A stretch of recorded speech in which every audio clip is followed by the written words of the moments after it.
감사드리며 주 예수 그리스도의 이름으로 기도드렸습니다. 아멘. 네,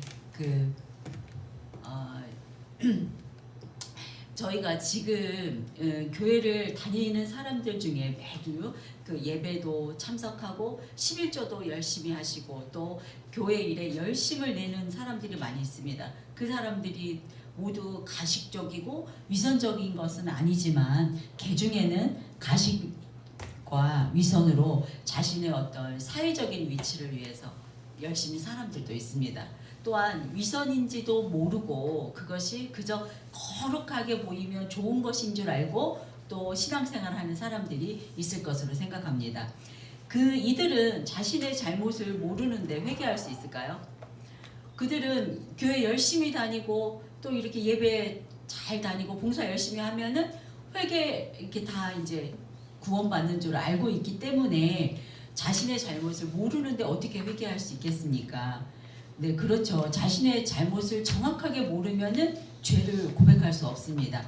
이럴 때 예수님께서는 우리를 너무나 사랑하시기 때문에 우리의 죄를 정확하게 알려주시고 너희가 빨리 그 죄를 깨닫고 다시 회개하고 나에게 돌아오라고 말씀하실 것 같습니다. 바로 오늘 본문이 이러한 예수님의 마음이 절절하게 잘 나타나 있는 그런 본문의 말씀입니다. 오늘 본문에서는 예수님께서 서기관들과 바리새인들의 죄를 정확하게 지적하는 7가지의 화 있을 진저가 나옵니다. 지난주에 예수님께서 서기관들과 바리새인들에게 그 책망하셨던 그 말씀과 연결이 되는데요. 이 7가지의 화에 대한 말씀은 팔복과는 대조되는 저주의 말씀입니다.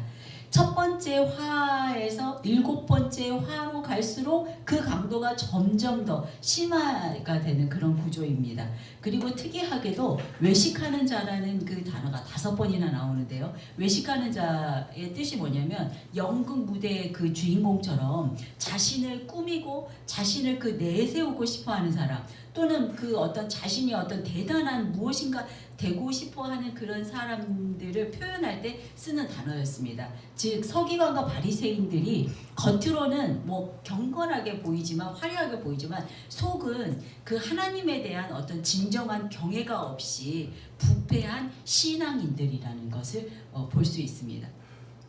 예수님은 왜 이렇게 그들의 죄를 자세하게 오늘 본문에서 지적하고 계실까요? 먼저는 그들을 사랑하기 때문일 것입니다. 그리고 서기관과 바리새인들 그 외식하는 자들은 하나님보다는 자신이 더 영광을 받으려 하는 자들이었잖아요. 우리가 지난주 말씀에서 봤듯이 하나님이 받으셔야 할 그 영광을 자신들이 받으려고 하는 그런 서기관과 바리새인들이었기 때문에 예수님께서는 책망하시는 것입니다. 그들의 죄에 대해서 예수님께서 이렇게 정확한 진단을 해주시고 하는 이유는 정확한 그들의 죄의 진단이 없이는 그들의 진정한 회개와 회복이 어렵기 때문에 그들의 그 진정한 회복을 위해서 사랑하는 마음으로 이렇게 외과적인 진단이 필요했던 것입니다. 오늘 본문의 화 있을 진저는 그때 그 서기관과 바리새인들에게만 그 기회를 주시라는 그런 말씀이 아니라 오늘날 우리 현대의 교인들을 보면은 굉장히 많이 나타나는 그런 모습입니다. 요즘 사람들은 굉장히 가식적이고 위선적인 모습을 많이 볼 수 있기 때문에 지금 현대 교인들과 저와 여러분에게도 똑같이 예수님이 이렇게 기회를 주시는 말씀이라고 믿습니다. 만약 오늘 이 말씀을 듣고 찔림이 있다면 속히 회개하고 예수님께 더 가까이 가는 결단의 시간이 되기를 소망합니다. 왜 예수님은 그들의 죄를 자세히 지적하셨는가? 첫째는 회개를 가능하게 하기 위해 그들의 죄를 정확하게 드러내십니다. 13절 첫 번째 화부터 시작하겠습니다. 화 있을진저 외식하는 서기관들과 바리새인들이여 너희는 천국문을 사람들 앞에서 닫고 너희도 들어가지 않고 들어가려 하는 자도 들어가지 못하게 하는도다. 너희가 천국문을 닫고 들어가지 못하게 하는도다라는 이 말씀은 지난주 본문에서 예수님께서 서기관과 바리새인들에게 그 질책하셨던 어떤 그 율법의 본질은 왜곡하고 장로들의 그 유전과 전통을 율법보다 더 권위 있는 것으로 가르치고 지키게 했던 것과 연결되는 말씀입니다. 그들은 하나님의 율법을 왜곡해서 해석했던 것을 백성들에게 강요함으로써 하나님 나라를 떠난 삶을 살도록 만들고 있습니다. 그리고 자신들도 천국의 입구에서 멀어지는 삶을 살고 있다는 그런 의미입니다. 하나님의 명령에는 과부와 고아와 같은 그 사회적 약자를 돌보라는 것을 지키지 않고 율법을 왜곡시켜서 그들의 마음에는 탐욕이 가득하고 이기적으로 자신들의 그 배만 채우려는 그러한 모습이었던 것입니다. 우리가 지난주에 예를 들었던 고르반 제도 같은 거였죠. 그리고 15절입니다. 화 있을진저 외식하는 서기관들과 바리새인들이여 너희는 교인 한 사람을 얻기 위하여 바다와 육지를 두루 다니다가 생기면 너희보다 배나 더 지옥 자식이 되게 하는도다. 네. 첫 번째 하의 내용과 연결되는 말씀인데요. 여기에 나오는 교인 한 사람은 유대인이 아니라 이방인이 유대교로 개종해서 온 사람들을 가리킵니다. 특히 포로기 이후에 예수님 시대까지 거쳐오면서 이방인들을 개종시키기 위해서 포교 활동을 열심히 했었다고 합니다. 그래서 1세기 예수님 당시에는 유대교로 개종한 이방인의 수가 상당히 많았다고 하지요. 그래서 그때 그 예루살렘 성전, 헤롯 성전에는 이방인의 뜰이라는 그 뜰을 따로 만들었을 정도로 이방인들의 수가 굉장히 많았다고 합니다. 예수님께서 여기에서 말씀하시려는 의도가 뭐냐면 너희가 교인 한 명을 데려오기 위해서 열심히 전도하고 열심을 냈지만 그것은 중요한 것이 아니라 그 이방인들도 진리로 인도해서 하나님 앞으로 천국으로 인도하는 것이 아니라 그 어떤 하나님의 자녀로서의 바른 도리를 알게 하지 못하고 그들을 전도는 했지만 지옥의 자식으로 만들고 멸망의 사람으로 만드는 것이 너희의 그 더 큰 문제라는 의미입니다. 한마디로 너희 서기관과 바리새인들을 잘못은 전도에 열심히 있는 것이 아니라 그들을 멸망의 자식이 되도록 가르친 것이 더 문제라는 그런 의미이지요. 바리새인들은 당시에 신앙의 문지기라고 할 수 있습니다. 어떻게 보면 말씀을 가르치고 해석하고 그들을 하나님께로 인도하는 일을 해야 하는데 실제로는 그들이 잘못된 가르침으로 인해서 은혜의 길을 막는 자들이었다는 뜻입니다. 주님은 우리의 그들의 눈을 열어주시기 위해서 열어주시고 자신들의 위치를 잘 보게 하시려고 지금 이 말씀을 하시는 것이죠. 이것은 오늘날 우리 교회에서도 진리를 잘못 가르치는 것에 대한 경각심을 가져야 하는 말씀이기도 합니다. 또한 우리 그 믿음의 사람들은 사람을 말을 듣고 우리가 교훈을 얻는 것보다는 성경 말씀에서 진리를 찾아야지 사람에게서 찾으려고 하는 것을 경계해야 한다는 그런 말씀이기도 합니다. 그러한 결과로 지금 여기 우리나라에 특히나 이단과 사이비가 많아지는 이유이기도 하겠지요. 그러므로 여기서 우리가 배워야 할 결론 한 가지는 이렇습니다. 예수님의 가르침과 예수님의 역사하심만이 천국에 들어갈 수 있는 길임을 우리는 이 시간 다시 한번 깨달아야 한다는 사실입니다. 예, 계속해서 세 번째 화부터는 내용이 길어서 제가 내용은 읽지 않고 16절에서 19절 말씀은 옆에 화면을 참고하시기 바랍니다. 그 내용이 길어서 본문은 이제 간단하게 정리하겠습니다. 여기서는 하나님보다는 물질에 최고의 가치를 두는 당시의 종교 지도자들의 행태를 지적하고 있는 내용입니다. 예수님께서 말씀하시는 그 요점은 종교 지도자들이 영적인 맹인이 되어서 율법의 진리와 거짓을 분별하지 못하고 왜곡된 율법을 가르치는 것으로 사람들을 어두운 길로 안내하고 있다는 그런 내용입니다. 여기에 내용에 있는 말씀은 신명기 30장과 23장 신명기 23장과 민수기 30장에 있는 말씀, 하나님께 한 번 한 맹세는 반드시 지켜야 한다는 그 말씀에 근거해서 그 맹세는 언제나 의무적으로 지키도록 시키고 있었다는 그런 내용인데요. 그 당시 그 유대 종교 지도자들은 하나님과 관계된 그 성전과 제물, 제단 등으로 맹세해도 좋다는 규정을 덧붙였습니다. 이 말씀에다가. 그런데 그 맹세를 했는데 그 맹세를 하고도 성전과 제단으로 맹세를 했는데 그 맹세를 어기게 되잖아요. 인간이 연약하기 때문에. 그러면은 그 맹세의 대상인 성전이나 제단을 하나님께 바쳐야 하는데 사람이 성전과 제단을 바칠 수 있습니까?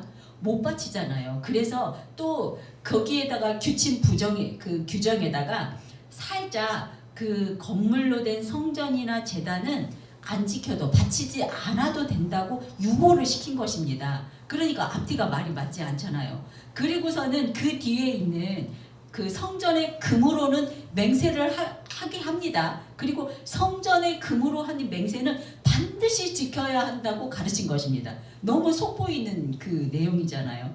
이것을 지적하면서 자신들의 그 자기들이 내세운 그 율법이 너무 그 무책임한 맹세를 그렇게 가르치는 그 내용입니다. 여러분, 금과 재물이 더 중요합니까? 아니면 그것을 거룩하게 하는 성전과 제단이 더 중요합니까? 예, 희생제물 그 자체로는 하나님 앞에 거룩하지 못합니다. 그러나 그것이 번제단 위에서 하나님께 바쳐질 때 그 제물은 거룩하게 됩니다. 금보다 재물보다 거룩하게 하는 성전과 제단이 더 중요하다는 뜻이지요. 너무나 간단한 진리인데 저와 여러분은 이제는 가르쳐주지 않아도 너무나 잘 알고 있는 사실을 당시의 유대 종교 지도자들은 잘못 가르치고 백성들을 잘못 인도하고 있다는 그런 내용입니다. 왜 이런 결과가 나오게 됐을까요? 그들은 세속적인 욕망 때문에 하나님의 말씀보다는 더 눈이 멀어져 있었기 때문입니다. 그들은 하나님보다 눈에 보이는 금과 재물에 더 큰 비중을 두고 있다는 그런 증거입니다. 이처럼 탐욕과 욕망은 사물을 제대로, 진리를 제대로 판단하지 못하고 맹인과 같이 눈이 닫혀서 옳고 그름을 판단하지 못하게 되는 이런 영적인 맹인이 되는 것입니다. 예수님께서는 이들이 자신의 탐욕을 채우기 위해서 성전과 금과 그 제단의 재물까지도 왜곡시키는 이들의 그 외식과 제약을 강하게 책망하시는 것이지요. 그래서 20절에서는 예수님이 그들의 맹세에 대해서 잘못 가르친 부분에 대해서 그 의미를 다시 알려주십니다. 제단으로 맹세하는 자는 제단과 그 위에 있는 모든 것으로 맹세하며, 조금 애매하고 어렵죠. 이거는 제단으로 맹세하는 것은 단지 그 제단으로만 맹세하는 것이 아니라 그 제단과 그 제단에 올려지는 모든 제물을 포함하여 맹세하는 것이 된다는 그런 내용인데요. 이거를 이제 제가 그 개인적으로 풀어봤을 때 하나님 앞에 자복하는 죄를 대신해서 우리가 드려지는 제물이기 때문에 단지 제단만이 아니라 자신의 죄의 고백과 회개를 포함한다는 그런 의미로 해석해도 되겠습니다. 그 다음 그 21절과 22절도 잊지 않겠습니다. 예수님께서는 신명기 12장에서 나온 하나님은 모세에게 하나님 자신의 이름을 둘 곳을 택하여 그곳에서 제사를 드리라고 하셨습니다. 그 성전에 하나님의 이름을 두시겠다고 하신 그 말씀에 근거한 그 인용된 말씀인데요. 이 말씀은 하나님의 마음이 그곳에 성전에 향해 있다는 뜻이지 하나님이 그 성전 안에 갇혀 있다는 뜻은 아니었습니다. 그렇기 때문에 바리새인들의 이 왜곡된 가르침, 건물로만 맹세하는 것이 아니라 눈에 보이지 않는 거룩한 하나님의 이름으로 맹세한 것이 되어야 한다는 그런 말씀입니다. 그렇다면 하나님의 이름으로 한 맹세는 우리가 반드시 지켜야 합니다. 우리가 성경 말씀에서 보셨듯이 우리가 서원한 것은 하나님은 반드시 받으시겠다고 했잖아요. 하지만 우리가 아무리 서원 기도를 하고 우리가 하나님 앞에 맹세를 해도 우리의 인간의 연약함으로는 내 마음은 하나님께 그렇게 다 하고 싶지만 우리가 한 맹세를 우리의 연약함으로 인해서 다 지킬 수 없기 때문에 예수님께서는 마태복음 5장에서 뭐라고 말씀하셨냐면은 어느 것으로도 맹세하지 말라고 그렇게 말씀하셨던 것 같습니다.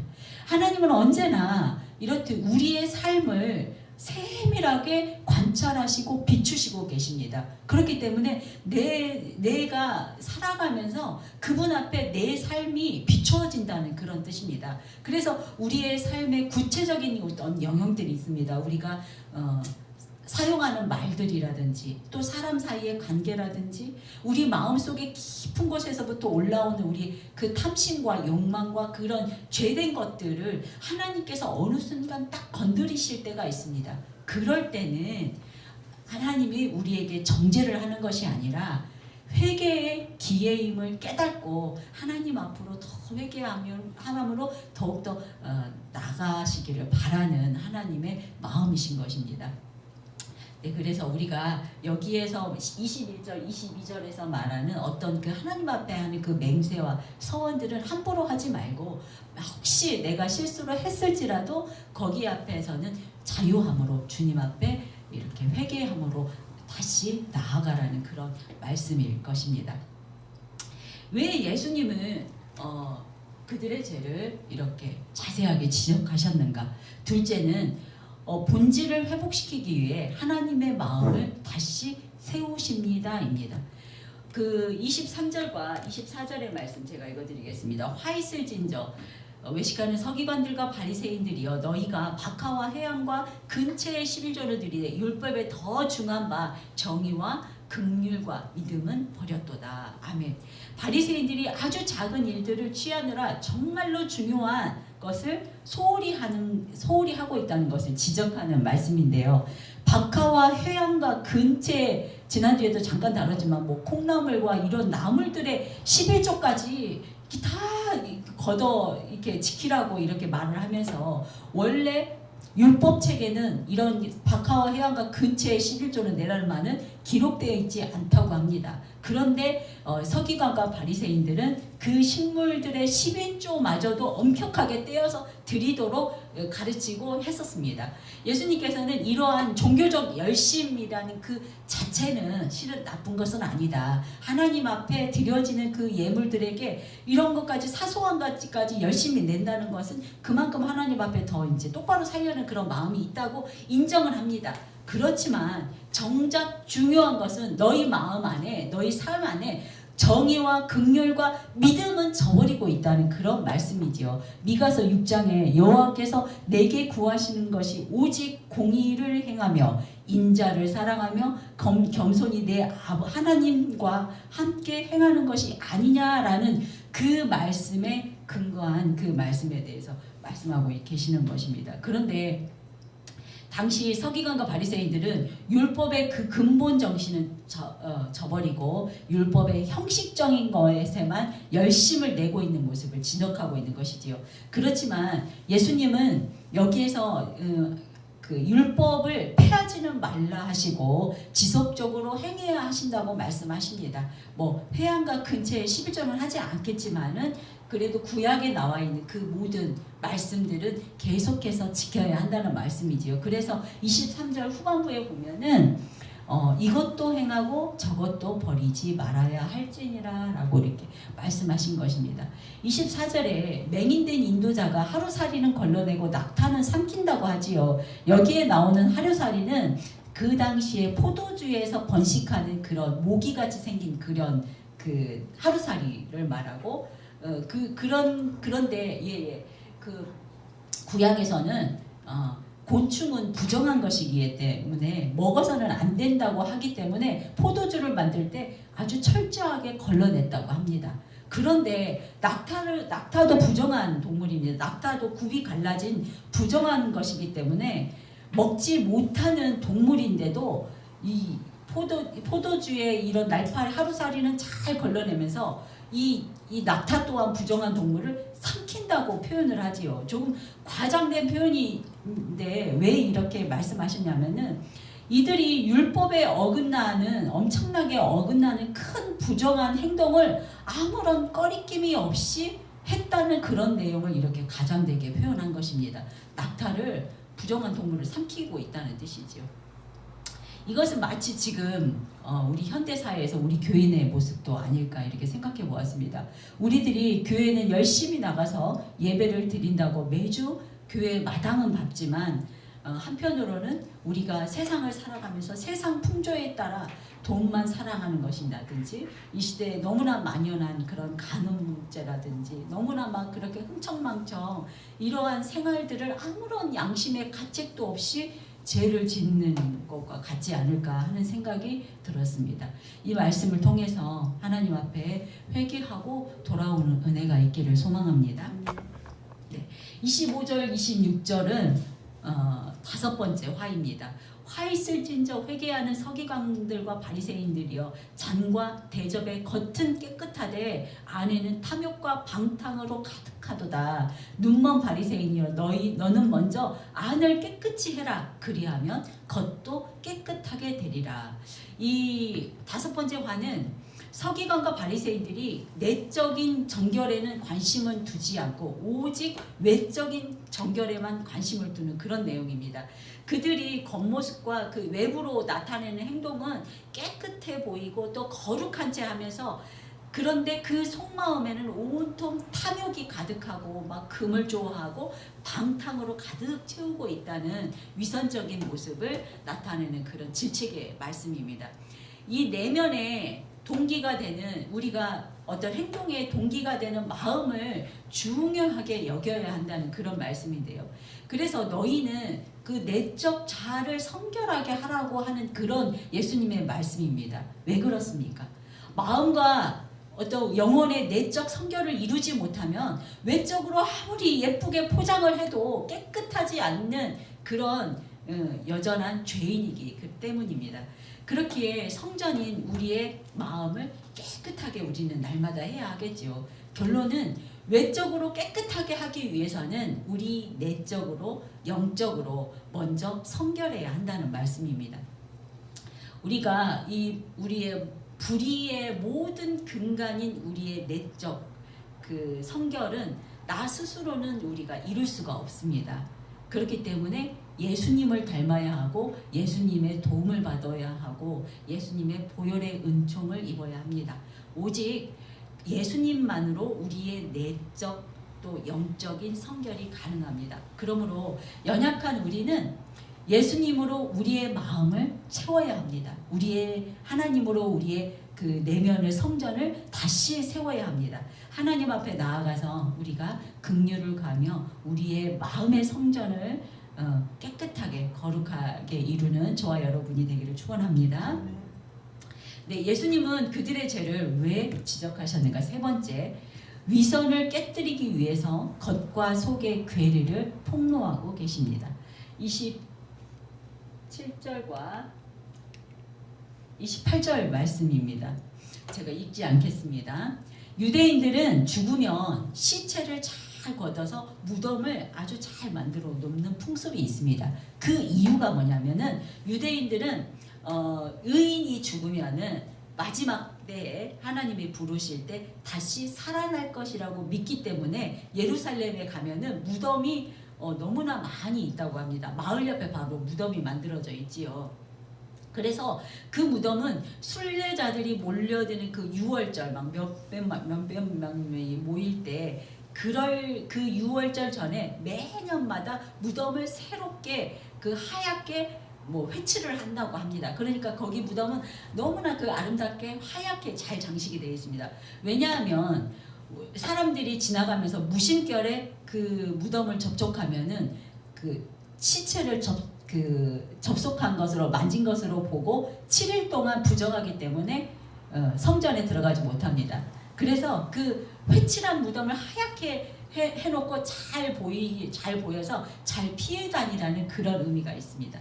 이처럼 바리새인들은 마음속은 그 썩은 시체처럼, 화칠한 무덤이라는 게 마음속에는 그들의 썩은 시체처럼 온갖 부패한 것들로 다 가득 차 있는데 겉으로는 회칠한 무덤처럼 깨끗한지 하는 그들의 이중적인 삶을 강조하기 위해서 이렇게 회칠한 무덤이라고 말씀하시는 거지요.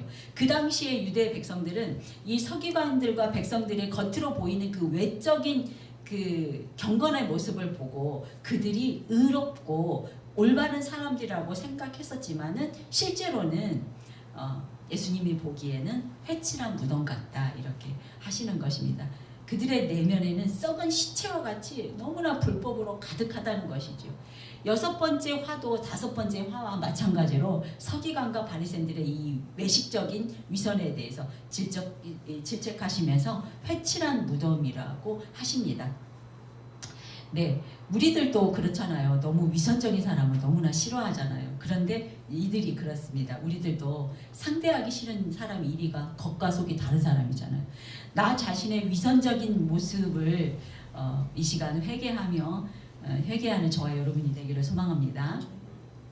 예수님은 왜 그들의 죄를 자세하게 지적하셨는가? 4번째, 역사적 죄의 반복을 막기 위해 말씀의 경고로 세대를 깨우치시는 것입니다. 예, 화 있을진저 외식하는 서기관들과 바리새인들이여 너희는 선지자들의 무덤을 만들고 의인들의 비석을 꾸미되, 예, 이렇게 하고 있지요. 이 내용이 뭐냐면은 선지자들의 무덤과 의인들의 비석을 꾸미는 것은 예수님 당시에 자주 있었던 일이라고 합니다. 이 구약에서 성인들이나 의인들을 기념하기 위해서 화려한 무덤을 만들고 화려한 무덤을 이렇게 새로 이렇게 재건하고 또 비석을 세우는 일이 그때 당시에 자주 있었다고 합니다. 이 7번째 저주는 바리새인들이 이 조상 선지자들과 의인들의 무덤과 비석을 꾸미는 것을 이렇게 빗대어서 말씀을 하시는 건데요. 이렇게 꾸미는 일이 선지자들과 의인들을 존경하는 것처럼 보여지기 때문에 바리새인들이 자주 이런 일을 했다고 합니다. 그 다음 구절에서 그 이유를 말씀하시죠. 30절에 만일 우리가 조상 때에 있었더라면 우리는 그들이 선지자의 피를 흘리는데 참여하지 아니하였으리라 하니. 조금 어렵죠.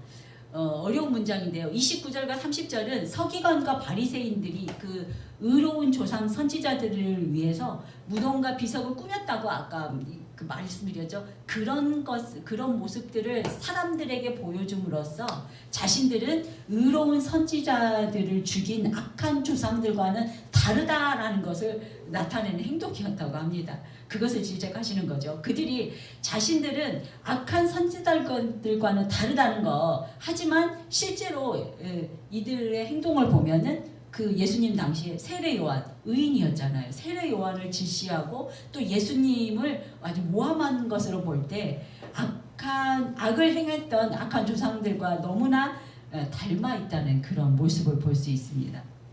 31절에서 예수님이 그 말씀을 증명하시는데요. 그러면 너희가 선지자를 죽인 자의 자손임을 스스로 증명함이로다 이렇게 말씀하시죠. 좀 7가지 하가 좀 많이 어렵고 좀 길죠. 서기관과 바리새인들은 자신들은 아니라고 이렇게 부정하고 있지만 무의식적으로 스스로 반대의 증거를 하고 있다는 말입니다. 그 반대의 증거로는 앞서 언급한 대로 마지막 이스라엘의 선지자라고 할 수 있는 세례 요한을 죽였다는 것입니다.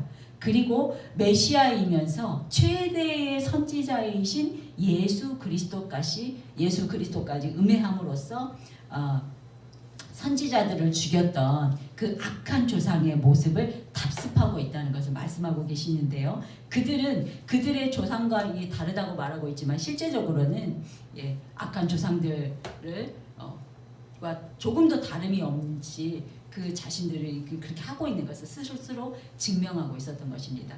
32절에 보면은 너희가 너의 조상의 분량을 채우라 이렇게 말씀하십니다. 이 말씀은 굉장히 무서운 말씀인데요. 서기관과 바리새인들 너희가 조상들이 다 행하지 못하고 남겨둔 그 악행의 분량을 가득 채워 완성하라, 이런 의미입니다. 이 말씀 안에 생략된 말씀은 완전한 의인이신 예수 그리스도를 박해하고 죽이라는 그런 말씀이 생략되어 있는 것입니다. 우리가 가끔 들어본 말 중에 뭐라고 그러죠? 기도의 분량이 차면 때가 되어 응답할 것이다 라는 우리 말씀 마주 가끔 들었죠. 우리가 악함의 분량이 차게 되면은 하나님의 심판이 따른다는 그런 말씀입니다. 저와 여러분은 이 기도의 분량을 채워야 할까요? 악함의 분량을 채워야 할까요? 저와 여러분 모두 기도의 분량을 채우는 알곡이 되시기를 소망합니다. 예, 33절에 보면은 뱀들아 독사의 새끼들아 너희가 어떻게 지옥의 판결을 피하겠느냐. 아멘. 그 뱀과 독사의 자식들은 문자적인 의미가 아니라 바로 실제로 마귀의 자식들, 또 하나님 앞에서 심판을 받게 되는 그런 운명적인 존재를 일컫는 마귀의 자식들을 말합니다. 서기관과 바리새인들 같은 그런 악한 부류에게 지옥의 심판을 피할 수 없다는 것을 강조하고 있는 그런 의문문이죠. 진리를 왜곡하고 위선적이고 마귀처럼 교활하고 파괴적인 자들은 결국 지옥의 심판대에 세워질 수밖에 없다는 의미입니다. 예, 공의로우신 하나님이기 때문에 그들을 다 천국으로 갈 수 없습니다. 예, 그 자신이 지은 죄대로 심판을 받게 된다는 그런 말씀이지요. 하나님은 오늘도 말씀을 통해서 너희는 그렇게 번복하지 말라라, 그것을 본받지 말라라고 이렇게 경고하고 있는 말씀은 우리에게 정죄를 하시려는 것이 아니라 생명을 살리는 하는 예수님의 사랑의 외침인 것입니다. 예, 귀 있는 자들은 들을지어다. 예, 여기까지가 7가지 화에 대한 말씀을 좀 세세하게 길게 알아보았습니다. 이제 정리하겠습니다. 하나님께서는 지옥의 심판도 예비하셨음을 결코 잊지 마셔야 합니다. 이제 저와 여러분은 예수님께서 왜 저주에 대해서 말씀하셨는지 깨달아야 합니다. 예수님은 지금 십자가의 마지막 여정 가운데 있습니다. 마지막 일주일이죠. 시간이 얼마 없는 그런 예수님께서는 이들이 너무 안타까워서 이들에게 마지막 기회를 주고 싶으신 것입니다. 예, 그들이 무너뜨리기 위함이 아니라 살리기 위함이었죠. 정죄가 아니라 정확한 죄의 진단으로 인해서 회복하고 다시 돌아오라는 어떤 사랑의 마음이 그 중심에 있는 것입니다. 서기관과 바리새인들도 예수님의 초청잔치에 초대받은 사람들입니다. 아마도 그러나 이들은 자신의 죄를 깨닫지 못하고 있기 때문에 안타까워서 들을 게 있는 자들은 들으라고 회개하기